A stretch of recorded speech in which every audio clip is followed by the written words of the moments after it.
দেখছেন সেনাবাহিনীর গাড়ি কিন্তু আটকে দিয়েছেন আন্দোলনকারীরা, সেনাবাহিনীর গাড়িকে আটকে দিয়েছেন এবং সেনাবাহিনীর গাড়ির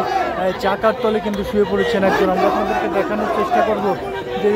শেখ হাসিনার আমলে যাদেরকে সেনাবাহিনীর চাকরি থেকে বহিষ্কার করা হয়েছিল তারা পুনরায় চাকরিতে বহালের দাবিতে কিন্তু সকাল থেকেই প্রেস ক্লাবের সামনে অবস্থান করতেছিল এবং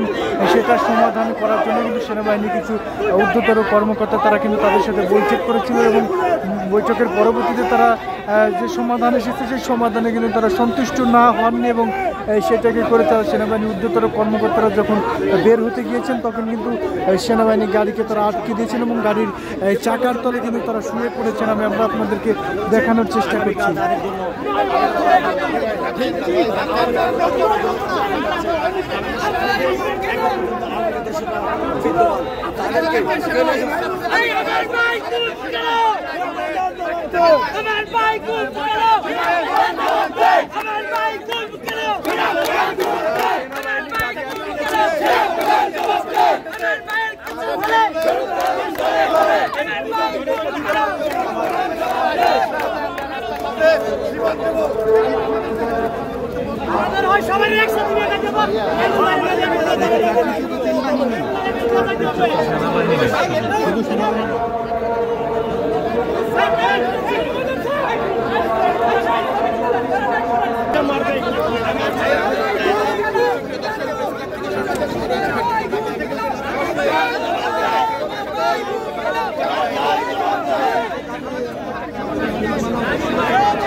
দর্শক দেখছেন যে সেনাবাহিনীর যে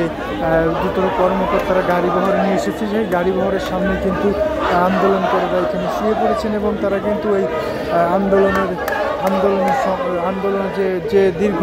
2-3 ঘন্টা যাবৎ যে সংলাপ করেছেন আন্দোলনকারীদের নেতৃত্বে যারা এসেছেন এবং সেনাবাহিনীর যারা কর্মকর্তা এসেছেন তাদের সাথে কিন্তু তাদের বাইরে যারা আন্দোলন করতেছিল তাদের সাথে মতের কিন্তু পার্থক্য হওয়ার কারণে তারা সেনাবাহিনীর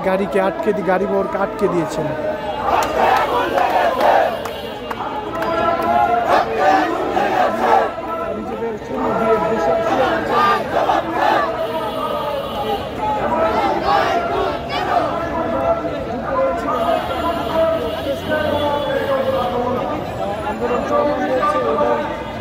আন্দোলন